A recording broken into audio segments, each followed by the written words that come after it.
Hi, everyone. Thanks for having me today. Let me shake off some nerves real quick. I'm a little antsy.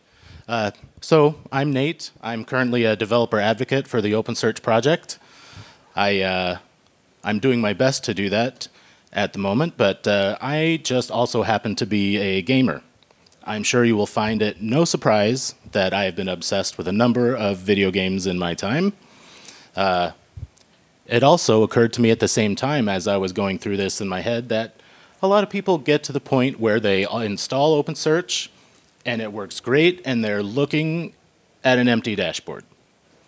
And some people have trouble taking that first leap to having an empty OpenSearch instance to populating it with data and then making a little web interface to search through it with. So that's what I did. I don't give me too much credit for this. It's just a simple web interface, but I'd like to share with you how quickly that turned into something that was really useful to me. I've only got a little bit of time, so let's get going on that. Let's see if this little clicker works here. Rad.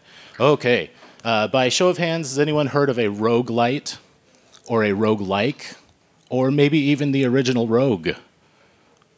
Nothing? Okay. Well, they all have these things in common. These are screenshots from various roguelite games. Back in the day, before video games had really complex graphics, there were many ways to make fun games that did not require a $4,000 video card. And in fact, I think you'll find that the original Rogue is probably older than me, and I will not tell you how old that is. So usually what happens is they'll take the form of there's no real goal. You just try to exist as long as you can. Hopefully next time you make it longer than you did last time. Maybe get stronger than you did last time. Travel deeper into the dungeon, find the cool monsters and equipment. The game I'd like to talk to you about today is called Cataclysm: Dark Days Ahead. It's an open source game, and it is distinct from these previous incarnations of roguelikes or Rogue itself, whereas this entire world is a sandbox, a genuine true sandbox. Cybernetics, magic spells, zombies, guns, kung fu, rolling death machines, every kind of plushie you could think of as a sleep aid, body pillows. You could even find a biolab and ingest some mutagen in case you need extra limbs for some whatever reason. There's no real concept of winning. Hopefully what you do is you play, and you gotta, if you come to the end of your run, did you have fun? Congratulations, you're winning. So you play and get better. The only way you get better is by making better decisions and knowing a little bit more about your environment. One thing remains inevitable about these kinds of games. Your death is inevitable. It can either come with great mirth and hilarity, or sometimes not quite so much.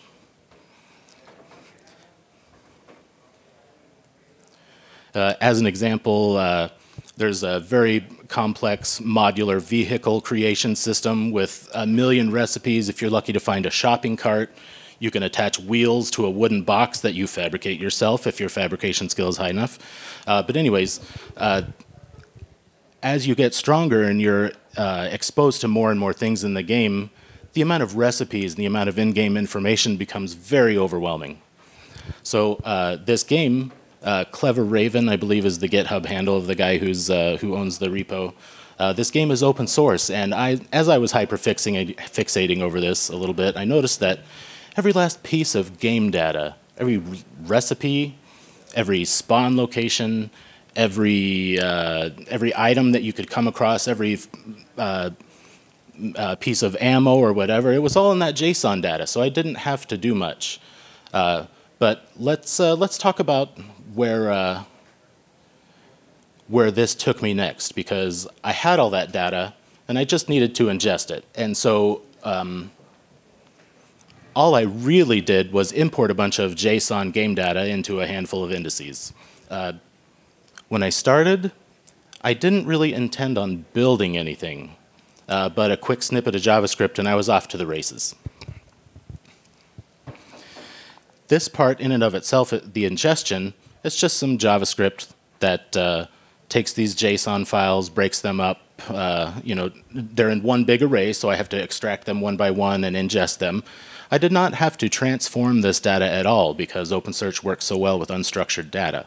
So I just threw a bunch of JavaScript at it in hopes of making a very simple solution. In and of itself, it was a great learning exercise because I saw the diversity of the JSON, and I noticed, if there's 1,000 different indices, each of these JSON files isn't using the same data types for each file. So it became an exercise in index mapping. I wanted to know what fields were being used as what. Not all queries would work for the same set of data than the other because it might have been expecting an integer where otherwise it would get a text field in a particular instance. So that was a good academic exercise for me, and it was very simple too. So that the folder you see there on the left, those are, I'm not sure if that's entirely legible, but you're getting a good piece of what's in the game. There's recipes, even the overmap and what's included in the game is included in the JSON, the weak points on all the monsters, all of the items that you can find in the game, furniture, terrain, probabilities that a certain type of town will spawn, a certain type of, whether a lab spawns and what the likelihood of it being surrounded by zombies is, etc. So all of that was there. Not only was it fun to look at, but I kind of felt like I had a little bit of an advantage at the game. The game will show you this information, but it's not quite at your fingertips. You have to find it first and then investigate the properties of this item. Oh, I found a makeshift screwdriver.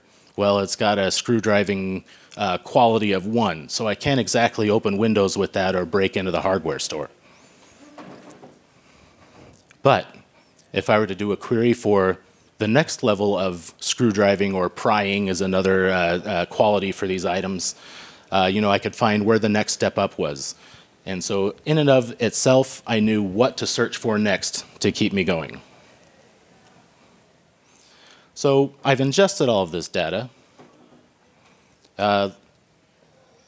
What I had to do to query this data is basically what you see on the screen here. It really does not amount to a whole lot. I brought up an Express JavaScript app with only 2 routes. One with a global search, where you just type in a search term. It searches every keyword field in the game data and displays results to you. And of course, the results come in the form of JSON, so what you have to do is to use this web app to template it and make it look nice, and that's really what I did. There's a lot of data to query, and team, I can only stare at the Discovery tab in OpenSearch for so long before I go a little bonkers. So I figured, why don't we just make it look a little nice? So you'll see here I've got, this is just the basic JavaScript client querying my index pattern, which is CDDA, Cataclysm, Dark Days Ahead. And we're just matching the term that was submitted through the search bar with the terms in all of the JSON.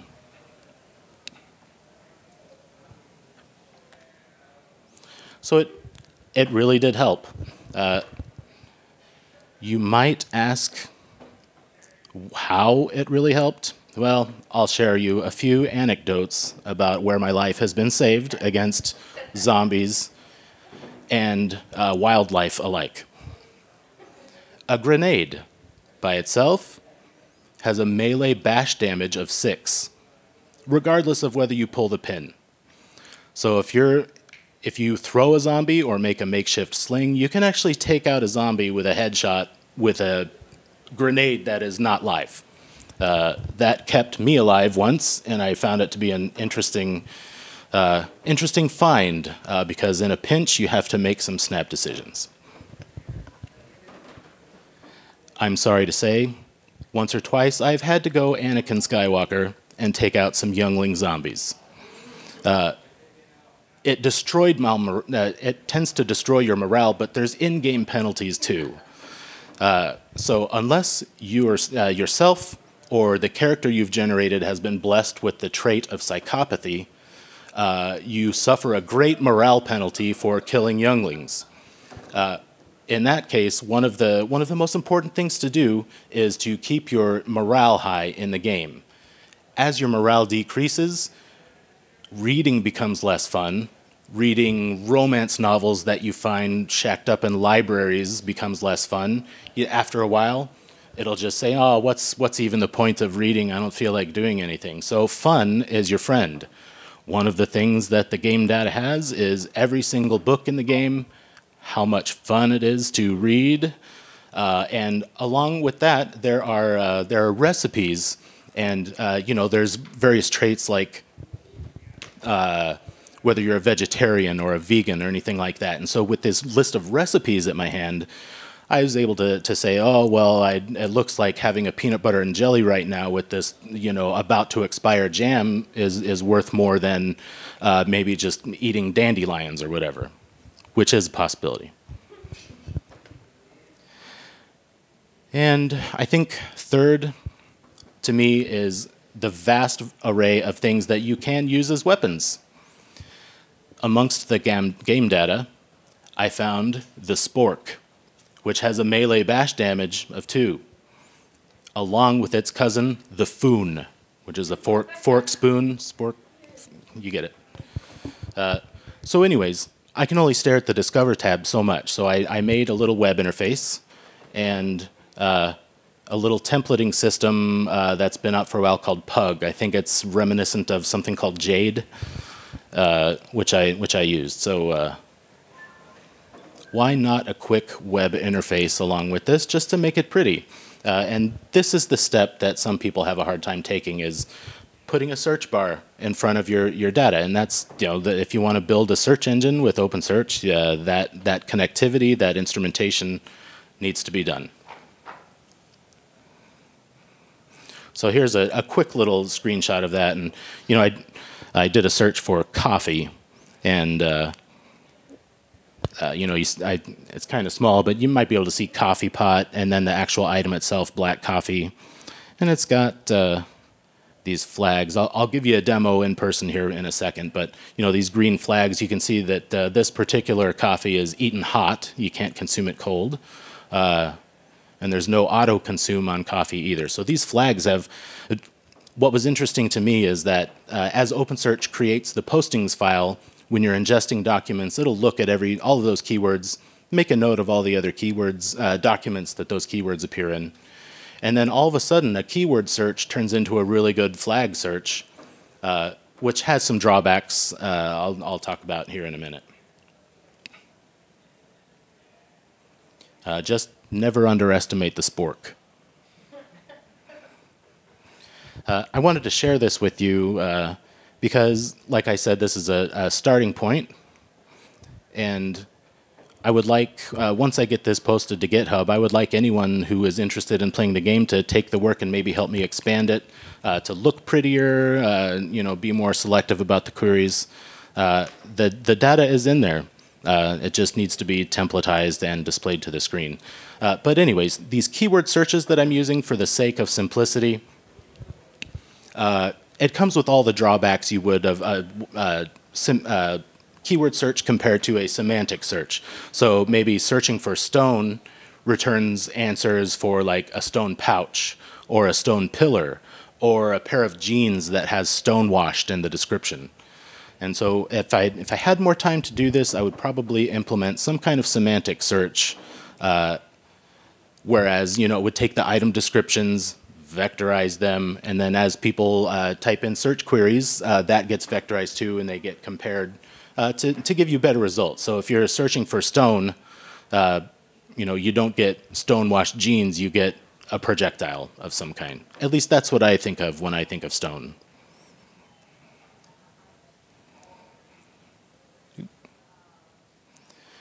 Would you guys like to see it? Can I show it to you? Yeah. All right, cool. So here we go. You should be looking at not what I was hoping.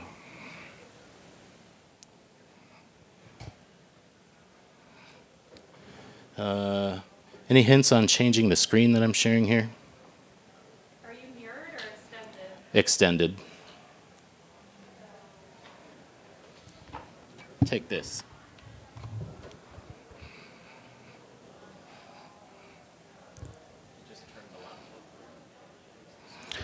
I could potentially turn the laptop on. Switch over to mirrored. Aha, switch it to mirrored.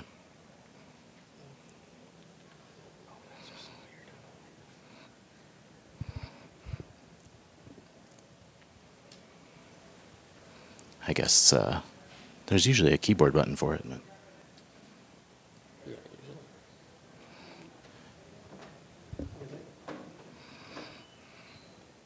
Yeah, all right. Hooray! So this is what I built. It's called One Day Longer. The whole point is just to make you last a bit longer when you're fighting through the zombie apocalypse. Whether you're having to kill younglings, it's a lot easier to kill zombie younglings when you find illicit substances in their pockets afterwards. But unfortunately, there's no in-game mechanic for guilt reversion like that. So let's say you wake up in an evac shelter, and there's, say, you go to the roof to look for a good vantage point. Let's say there's a solar panel up there.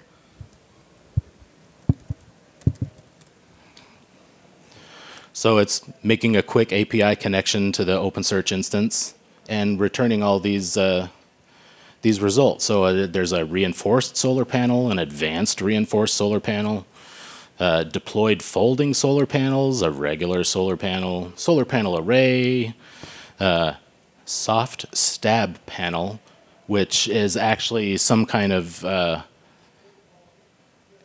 like a shield that you put inside of a shield holder vest or something like that. It keeps you from taking stab damage.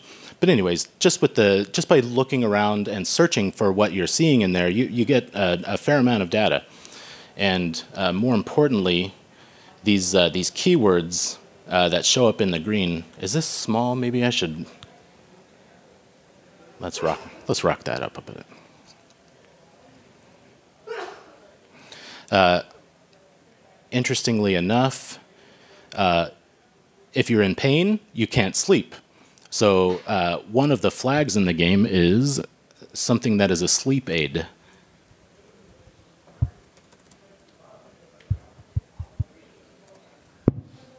First day with my new hands. So just by typing the keyword sleep aid, it's gone through all the tags of all the data, and it knows which ones have that keyword in it. So just by searching for that flag, we get a whole bunch of responses. So pillow, if you can't sleep, you just drop a pillow and fall asleep on top of it. Makeshift pillow from straw. But there's all these variations. Oh, a plush toy. There's lots of plushes to sleep with if you like to have a teddy bear. Probably too many to mention here. But let's say, like, I don't know, what kind of casserole can we make in case you happen to find some, like, vegetable oil and some, pasta that's still good. So there's a casserole pot, and of course you need something to hold water because of that mechanic system that's so in-depth. You can't just cook. The most simple thing you can cook with, I think, is a stick. And if you just put something on a stick and hold it over a fire, you get stick food. But anyways, yeah, casserole pot, which is a generic item, but these are fish noodle casserole, cheesy baked spinach casserole, lazy lobster casserole. All of this stuff is in the game. I never would have known about it had I not, gone through the game data. And so the alternative to this, where I started, is the dashboard. Stand by. How am I doing on time? Awesome.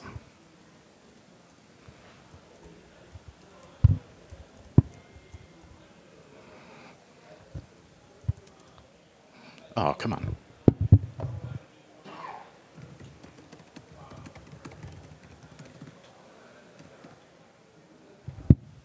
All right.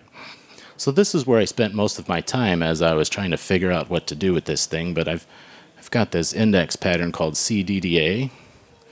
Looks like that number looks a little bit low. There should be more game data in there than that, but 10,418 documents of pure information about the game really does make you last a little bit longer. So, gosh, here's full metal jacket ammo. There's a whole gun system, match head, 10mm full metal jacket, etc. So, you know, things that are like, let's try armor. See, this is where the keyword search gets the better of me, because that, what I really want is type of armor, not anything that has the armor word in it. So we'll do type.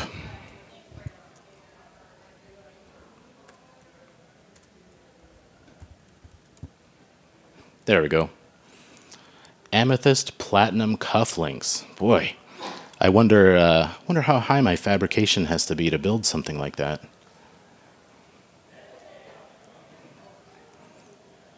One of these is bound to be the recipe of it, but as you can see, there's lots of data in here. So rather than stare at this sometimes unappealing discovery dashboard, you know, I kind of narrowed down what I wanted to look like. So my point being to everyone here is that it does not take much to turn a huge corpus of documents into something very easily searchable.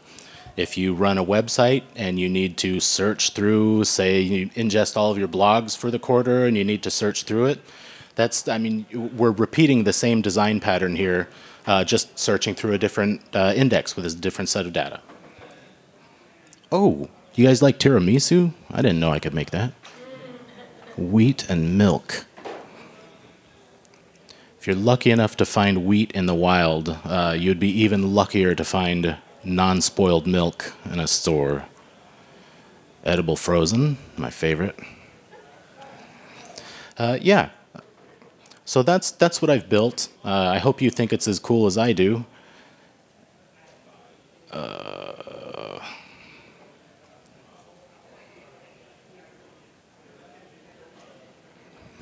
So I do encourage you to kind of stand on my shoulders here. If you're ever curious about what to take into OpenSearch or do with OpenSearch after you've ingested documents, or even if you don't have anything in OpenSearch, it really does just take a little bit of arbitrary creativity, whether you're into video games or even metrics. That some games keep really good telemetry of what you're doing. I've seen racing games that offer real-time telemetry where you can create dashboards, but the world is your oyster. I wonder if there's oysters. Well, we'll not worry about that, but please do feel as though you can take this pattern and turn anything into something that's searchable and easily recognizable. I'd like to leave you with one of my favorite things to do is bad jokes at the end of our community meetings. So I'd like to pose to you: how do you think that zombies like their eggs? I don't know. How do they? Terrified.